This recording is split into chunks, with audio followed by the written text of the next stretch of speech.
በዓል የተሰበሰቡ አይሁድ ከተለያየ ቦታ ፋሲካን ለማክበር የመጡት በኃላፊ አግዳሚ ያዩት ሁሉ መገረም አለባቸው።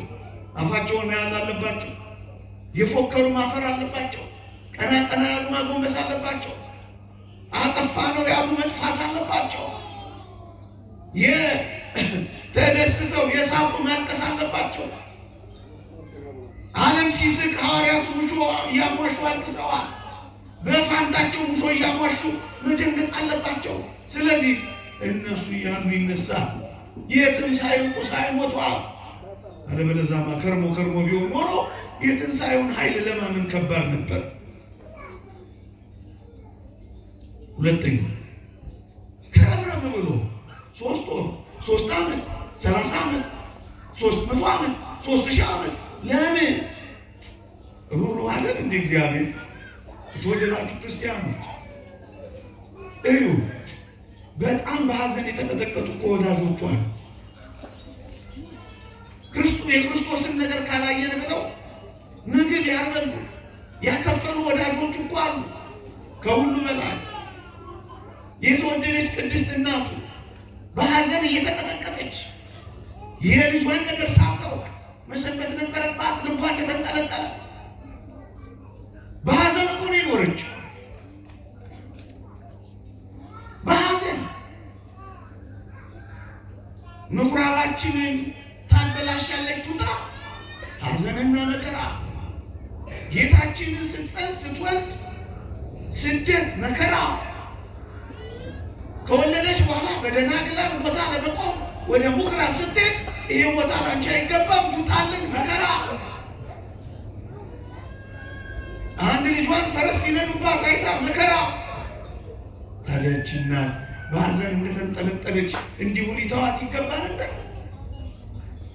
እነሱ እያለቀሱ አይሁድ እነሳቁ እንዲሁ ትቷቸው 30 ዓመት 300 ዓመት 3 ዓመት ይሄ ራእይ ነው? ለእግዚአብሔር ባህሪ ይስማማ?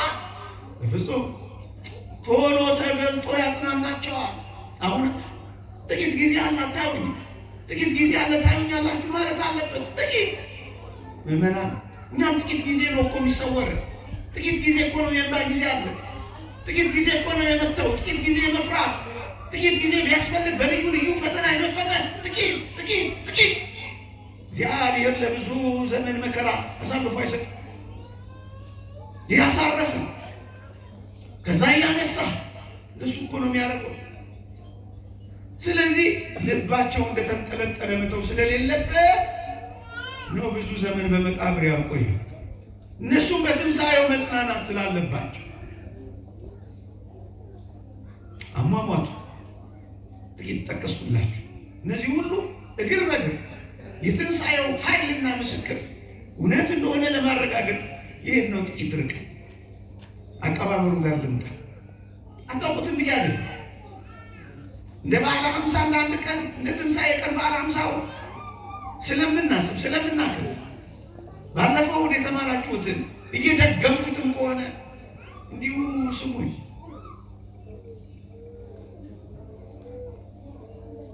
ምዕመናን ሲቀበር አስታውሳችሁ የተቀበረው አቀባበሩ ወይም የቀብር አፈጻጸሙ ከሐዋርያት እጅ ፈቀቅ አድርጎት ነው። ሐዋርያት አይደለም የቀበሩት። የቀበሩት አንድ ባለጸጋ ዮሴፍ ዘአርማትያስ የሚባልና ኒቆዲሞስ የሚባል ባለፈው የተማራችሁት አንድ አስደናቂ ሰው ነበር። እነዚህ ሰዎች በአይሁድ ዘንድ በጣም የታመኑ ናቸው፣ የታፈሩ ናቸው፣ የተከበሩ ናቸው፣ ባለጸጎች ናቸው፣ በገንዘብ አይደለሉ፣ የታመኑ ናቸው፣ አይዋሹም፣ የታፈሩ ናቸው፣ ይሰማሉ።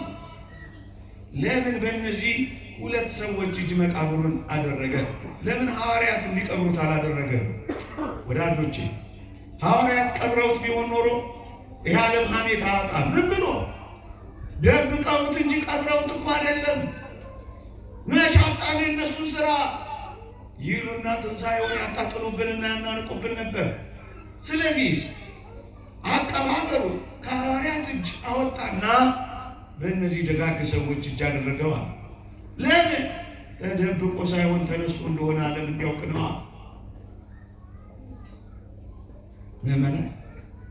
እነዚህ ሁለት ሰዎች በገንዘብ ተደልለው ነው እንዳይሉ ገንዘብ ሰጪዎች ናቸው። አስፈራርተው ነው እንዳይሉ አንዱ ባለስልጣን ነው፣ የምክር ቤት አባል ነው ኒቆዲሞስ። በምንም አይታም። ስለዚህ ትንሣኤው የበለጠ የታመነ የተቀበረውን የተነሳው እንዲባል በታመኑ ሰዎች መካከል አደረገው። እንደውም አንድ ሊቅ ንጹሐን በሆኑ ሰዎች ፊት አደረገው ይላል። ሐዋርያቱ ተበትነው ስለነበር እና እነዚህ ሁለት ሰዎች ሄደው የኢየሱስን ሥጋ ለመኑት የሚለው ቃል ምንኛ ያስደንቅ። ዛሬም ካህናት በቅዳሴ ጊዜ ይህንን ሥጋ ነው የሚለምኑት ወገኖች። ምዕመናን እስኪ ቆም በሉና ይህንን የጌታችንን ሥጋ መቼ ነው ቆም ብለን የምንለምነው? አልናፈቃችሁም? የጌታችን ሥጋ ከበን የምንሄደው ከሩቅ ከንፈራችንን የምንመጣው መቼ ነው የምንለምነው? ቄሱ እኮ ሁሉ ጊዜ እንደ ጲላጦስ ፊት ቆመው እንደለመኑት እንደነዚህ ሁለት ሰዎች እባክህ ይህንን ሥጋህን ገምሰህ ለልጆች ስጥ እያለ እኮ ነው የሚለምነው። ሁሉ ጊዜ እኮ ልመና ላይ ነው። ስጥ ምዕመናን፣ ሁሉ ጊዜ በቤተ ክርስቲያን ትኩስ ነው። ራሱ ነው ገምሶ የሚሰጠን። ቅዱስ ቄርሎስ የካህኑ እጆች እነዚህ ያማሩ እጆች ጉጠቶች ናቸው፣ ራሱ ነው የሚሰጠን ያለው እኮ ለዚህ ነው። ራሱ ለመቼ ነው ይህን ሥጋ ግን የምንለምነው?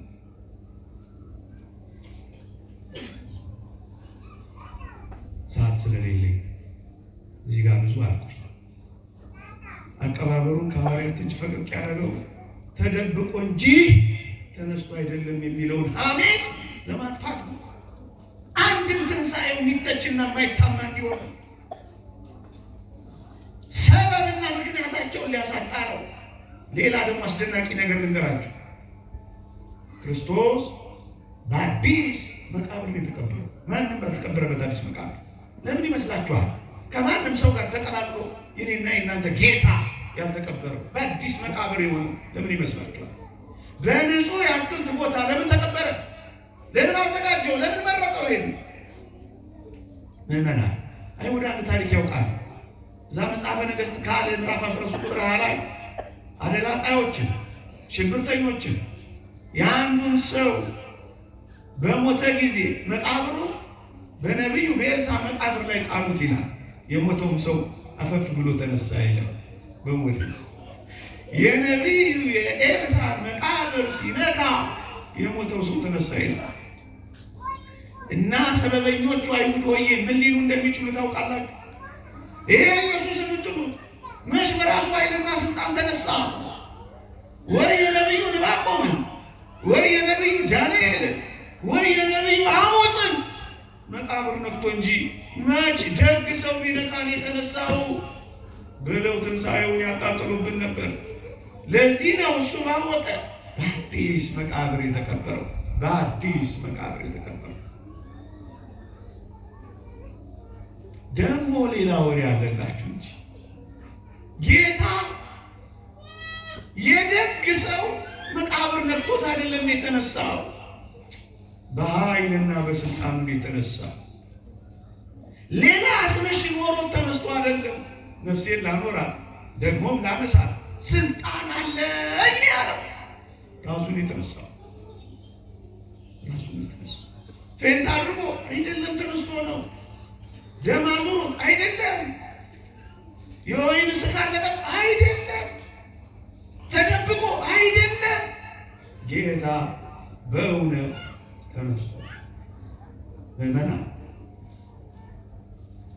አንድ ሐሜት ነበር ደግሞ ታስታውሱ ከሆነ ሐዋርያት መጥተው ሰቀሉት፣ ሌባ መጥቶ ወስዶት ብለው ገንዘብ ረጭተው ነበር ትንሣኤውን ለማስተባበል። እና ምን እንደሆነ ነግሬያችሁ አበቃለሁ። ሳታልወስድባችሁ አምሽተን ጀመርን። ብዙ ሰዓት በማስቆየት እናንተን እንዳናደክም ነው። ተሰርቆ አይደለም የኛ ጌታ በእውነት ተነስቶ ተነስቶ መጽሐፍ ቅዱስ እንዲህ ይላል። ዮሐንስ ወንጌል ምዕራፍ 20 ስታነቡ በራሱ ላይ የነበረው ጥምጥም ለብቻ እንደተቀመጠ የተልባ እግር ልብሱ ተስተካክሎ እንደተቀመጠ አዩ ይላል። መቃብር ውስጥ በሞቴ ፓትርያርክ ሺኖዳ ትንሣኤ ወይም ሪዘሬክሽን የምትል አንድ ግሩም መጽሐፍ አለቻቸው። ምን ይላሉ መሰላቸው? ይህን ሀሳብ ውድቅ ሲያረው እውነት ኢየሱስ ክርስቶስ ተሰርቆ ቢሆን ኖሮ ይላሉ የሚሰርቀው ሰው ቢሰርቅ በጣም የሚያዋጣው የኢየሱስ ክርስቶስን ሥጋ ሳይሆን እዛ ውስጥ ያለውን የተልባ እግር ልብስ ቢሆን ነበር ይላሉ። የተልባ እግር ልብስ የነገስታት ልብስ ነው ወዳጅ።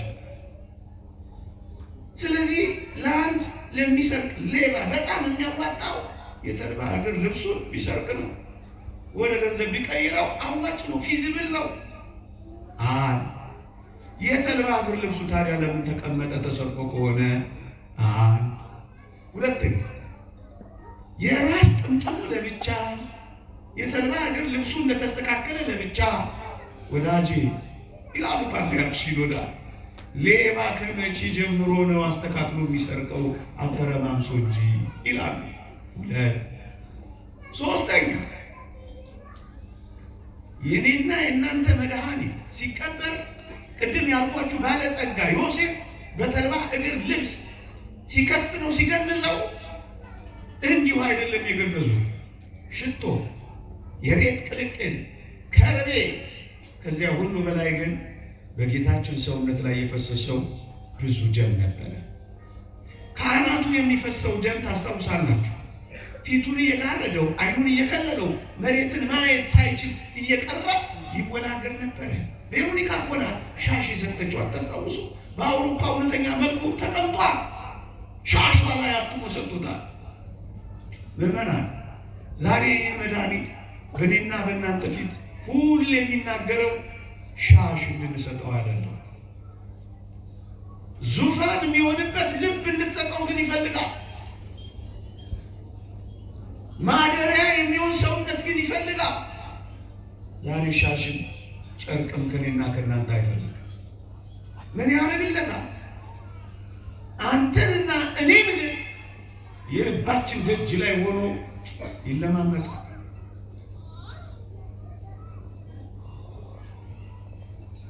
ከአናቱ የሚወርደው ደም ወደ ሰውነቱ እየገባ አፍንጫውን ሲደበድቡት ደም እየጎረፈ ሰውነቱን እያጠበ ከአፉ የሚጎርፈው ደም ምራቁን ለመዋጥ እንኳን ፋታ እያሳጣው ወደ ሰውነቱ እየፈሰሰ። ይሄ ብቻ አይደለም፣ ክርስትና እያጋነን አይደለም። በጅራፍ የገረፉት መግረፍ ጅራፉ ጫፉ ላይ አጥንት ሰክተው አንድ ሲያርፍ ስጋውን እየቦጨቀ ነበር የሚነሳው። ማጥናት ከፈለጋችሁ ይህን ማንበብ ትችላላችሁ። ታዲያ የሁሉ ደም ሰውነቱ ላይ ደርሷል እና ፓትርያርክ ሺኖዳ ምን ይላሉ? ከዚህ ደም ጋር ሽቶ፣ የሬት ቅልቅል፣ ከርቤ አድርገው ነው የገነዙት። አንድ ሌባ መጥቶ በቅጽበት ያ ሁሉ የከበበው ሰራዊት እያለ እንዴት አድርጎ ሊልጠው ይችላል? ያውም አስተካክሎ ብለው በአይሁድ ላይ ያፌዛሉ። እንዴት ሰረቁት ትላላችሁ ይላል። እንዴት ሊሆን ይችላል? እኩለ ሌሊት ያልፋል። 70 የሮማውያን ወታደሮች ከ400 በላይ ወንድነት እነሳና ብለው የሚጠብቁ ወዶ አዳሪዎች አይሁዶች ነበሩ መቃብሩን የከበቡት። ታዲያ ሁሉ ውሸት ነው፣ ተሰርቆ አይደለም። መድኃኒታችን ተነስቶ ሌላ ሀሳብ ጨምርላችሁ። ኢየሱስ ክርስቶስ እነሱ እንዳሉት ደቀ መዛሙርቱም ይሁን ሌላ ስጋውን ሰርቆት ቢሆን ኖሮ ምን ይሆናል የሚለውን መጽሐፍ ቅዱስ ጥቂት ጥቆማ ይጠቁመናል። እሱን ላንሳና በቃል ሁለት ጥቅሶችን ነው። አንደኛ ሐዋርያት ሥራ ምዕራፍ 16 ጳውሎስና ሲላስ በወህኒ ቤት ሲዘምሩ የወህኒው መሰረት ተናወጠ፣ የወህኒውን በር ተከፈተ። የወህኒ ጠባቂው ያመለጡ መሰለውና ሰይፍ ይዞ ራሱን ሊያጠፋ ዳዳው። ያን ጊዜ ሙት ክቡር የሚሆን ሐዋርያ ጳውሎስ በዚህ ያለን ራስህን አታጥፋ አንዳች አታድርግ ብሎ ከለከለው። አዳኑ እንዳይገድል ራሱ ለምን ይመስላችኋል? ራሱን ሊያጠፋ የነበረው ጳውሎስና ሲላስ ከወህኒ ቤት ቢያመልጡ ኖሮ ይገደል ነበር እሱ። ለዚህ ነው ሳይገሉኝ ቀድሜ ራሴን ልግደል ብሎ የነበረው። አንድ ሁለተኛ ሐዋርያት ሥራ ምዕራፍ 12 ላይ ገናናው ቅዱስ ሚካኤል ቅዱስ ጴጥሮስን አስመለጠው። በቤተ ክርስቲያን ጸሎት ይጸለይ ነበር ይላል። ቅዱስ ሚካኤል መጣና ከወህኒ ቤት የወህኒ ሰንሰለቱን ሰብሮ አስወጣው፣ አስመለጠው። እንደው በብዙ ነገር ለተተበተብን ለእኛም ገናናው ቅዱስ ሚካኤል ይድረስልን፣ ያስመልጠን፣ ያስወጣን። በእውነት እኔ የምፈልገው ይህንን ጥቅስ ነው። ሄሮድስን ጴጥሮስን ፈልጎ ባጣው ጊዜ ይላል ጠባቂዎቹን መረመረ፣ ገደላቸው ይላል። ጠባቂዎቹ ቅዱስ ጴጥሮስ ስላመለጠ ምን አሉ? ተገደሉ። አሁን ወደ ክርስቶስ መቃብር እንምጣ። እውነት ጌታችን አምልጦ እውነት ጌታችን ተሰርቆ ቢሆን ኖሮ ጠባቂዎቹ ይገደሉ ነበር። አልተገደሉ። ለምን ያልተገደሉት? አምልጦ ተሰርቆ ሳይሆን የትንሣኤው ኃይል በልጦ የትንሣኤውን ኃይል መቋቋማቸው የምድር ንዑስ ውስጣት ከመገረምና ከመውደቅ በቀር መጋፈጥ አልቻሉም። የመልአኩን ግርማ መቋቋም አልቻሉም። ይሄን እውነት ያውቃሉ። ስለዚህ ጠባቂዎቹን እንዴት ይገላሉ? ተሰርቆ አይደለም። ምን ሆኖ ነው? ምን ሆኖ ነው? ምዕመናን ኢየሱስ ክርስቶስ ሞትን ድል ነስቶ ባይነሳ ኖሮ የመጨረሻዎቹ ነገሮች ናቸው። ሐዋርያት ከዛ በኋላ ያሉ ተላውያን ሐዋርያት፣ የሐዋርያት ተከታዮች፣ ሰማዕታት፣ እስከ ዛሬ ድረስ ያሉ አባቶች ስለ ክርስቶስ እውነት ሞቱ ትንሣኤው የፈጠራና የሐሰት ከሆነ ተወደዳችሁ ክርስቲያኖች ለዚህ የሐሰት ፈጠራ እውነት እንደዛ አይነት ዘግናኝ መከራን ይቀበላሉ። በሞቴ እምላችሁን ሰምታችሁኛል። እንዴት ነው ውሸት ከሆነ ሰጣጭ መከራን የሚቀበሉት? እንኳን ለመፈጸም ለመስማት የሚሰቀጥጥ መከራ ከነ ሕይወታቸው እሳት ውስጥ መጣ። የፈላ ውሃ ውስጥ መፍለቅለቅ፣ ቆዳቸውን መገፈፍ፣ ስልቻ መሰራት፣ ከተራራ ላይ መፈጥፈጥ፣ በመንኮራኩር በቀደም እንዳከበራችሁት 40 ሰዎች በሚዘምሩት መንኮራኩር ላይ እንደነ ቅዱስ ጊዮርጊስ መፈጨት፣ ሕዋሳቸው መቆረጥ፣ ለሐሰት ለፈጠራ ታሪክ እንዴት ሊሆን ይችላል? ለምን ይሞቱለታል? ምዕመናን ሕያው ስለሆነ ስለተነሳ። አንድ የጦር መሪ በሕይወት እያለ የጦር መሪ ሰራዊቱ ይጋደልለታል። የጦር መሪው ከሞተ ሰራዊቱ ይበተናል። ጌታችን በሕይወት እያለ ሰራዊቱ ሐዋርያት ተበተኑ።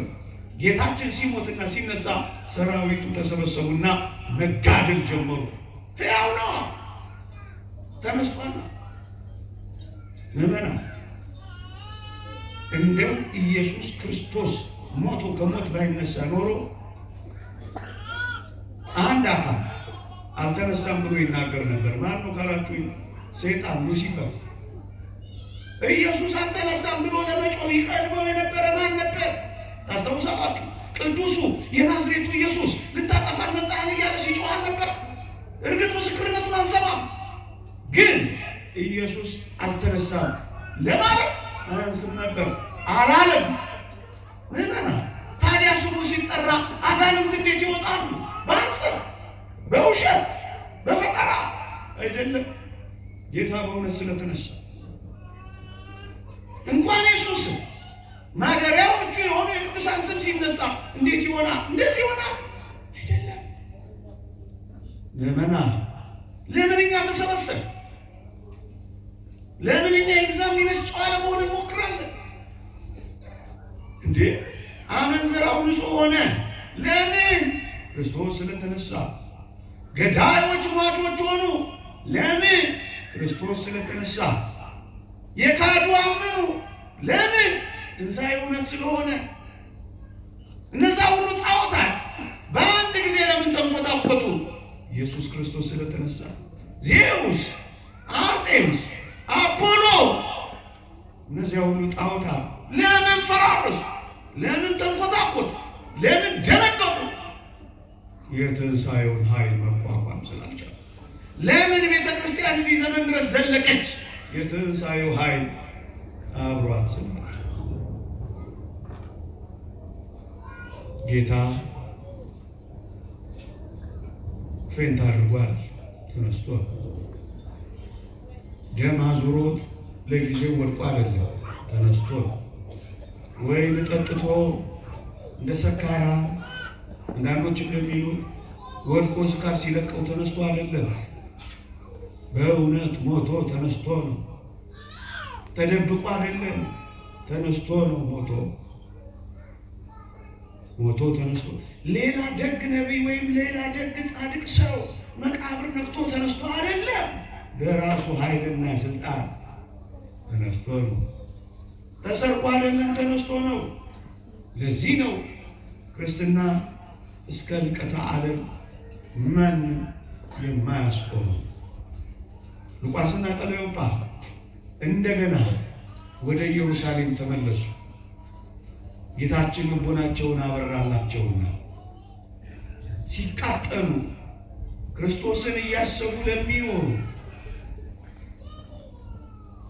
ተስፋ ቢቆርጡ እየተንገዳገዱ እንኳ እያመነቱ እንኳ አምላካቸውን ለሚያስቡ ሰዎች እግዚአብሔር የተስፋ አምላክ አይተዋቸው በማዕከላቸው ይገለጣል። እናም እንደገና ይመልሳቸዋል። እናም ጌታ በእውነት ተነስቷል ወደሚለው እውነተኛ የክርስትና አዋጅ ይስባቸዋል።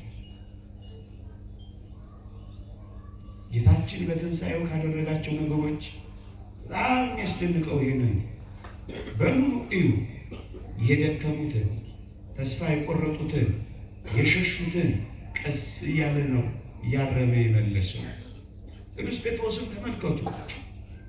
እንደው አሳዝን ክዶታል፣ አላውቀውም ብሏል። ሲነሳ ግን የፈለገው ጴጥሮስን ምንኛ ቸር አምላክ እግዚአብሔር ፍቅር የጠፉትን አላውቀውም ያሉትን ጭምር እንኳን የሚያቀርብ አምላክ ነው። ይህ ምንኛ ተስፋ ሰጪ ነው። እንደገና የሰውዬ ቅዱስ ጴጥሮስን ኃላፊነት ሲሰጠው አላያችሁ? በጎቼ፣ ግልገሎቼ፣ ጠቦቶቼን እያለ ሸካራ ቃል አልተናገረው። ፊቱን አልቋጠረበትም። አላውቅህም እንዳለው አላውቅህም አላለው። ይህ ምንኛ ለኛ ተስፋ ነው። እግዚአብሔር የጠፋነውን ይፈልገናል። ጀርባ ለኢየሩሳሌም ሰጥተው የነጎዱትንም እነዚህ ሰዎች እንደገና ይመልሳቸዋል። እኛንም እንደገና ይመልሰንማ በእውነት። አዎ አንዳንዶቻችን እያለን ጀርባ ሰጥተናል። እናውቀዋለን፣ እናወራለታለን። ግን ለእውነቱና ለሕይወቱ ጀርባ ሰጥተናል። ከመድኃኒት ጋር እየተጓዝን ታመናል። ሕይወት አብሮን እያለ ሞተናል። እውነት አብሮን እያለ በሐሰት ማቀናል። የሚቀድሰው አብሮን እየሄደ ረክሰናል። አያሳዝኑ? አብረውት እየተጓዙ መጠውለግ አያሳዝኑ? ይህንን ነው እንደገና ሊያድሳቸው ወደ ኢየሩሳሌም መለሳቸው። እኛንም ወደ እውነተኛዋ መንፈሳዊ ሕይወትና ልዕልና ይመልሰንና አንዳንዶች እያለን የለንም፣ እያወራንለት ጠፍተናል፣ ገብተን ወጥተናል። እንደውም ቅዱስ ቄርሎስ እነዚህ ሁለት ሰዎች የማን ስብከት ሊመልሳቸው ይፈልጋሉ ብሎ ይደነቃል። አንዳንዶቻችን ማን ሲሰብከን እንደምንቆር እግዚአብሔር ይወቀው። ምን ሲሆን የምር ንስሐ እንደምንገባ እግዚአብሔር ይወቀው። እና እንደገና ሲመልሳቸው የሰሙት ቃል አሁን የተነጋገርነው ቃል ጌታ በእውነት ተነስቷል።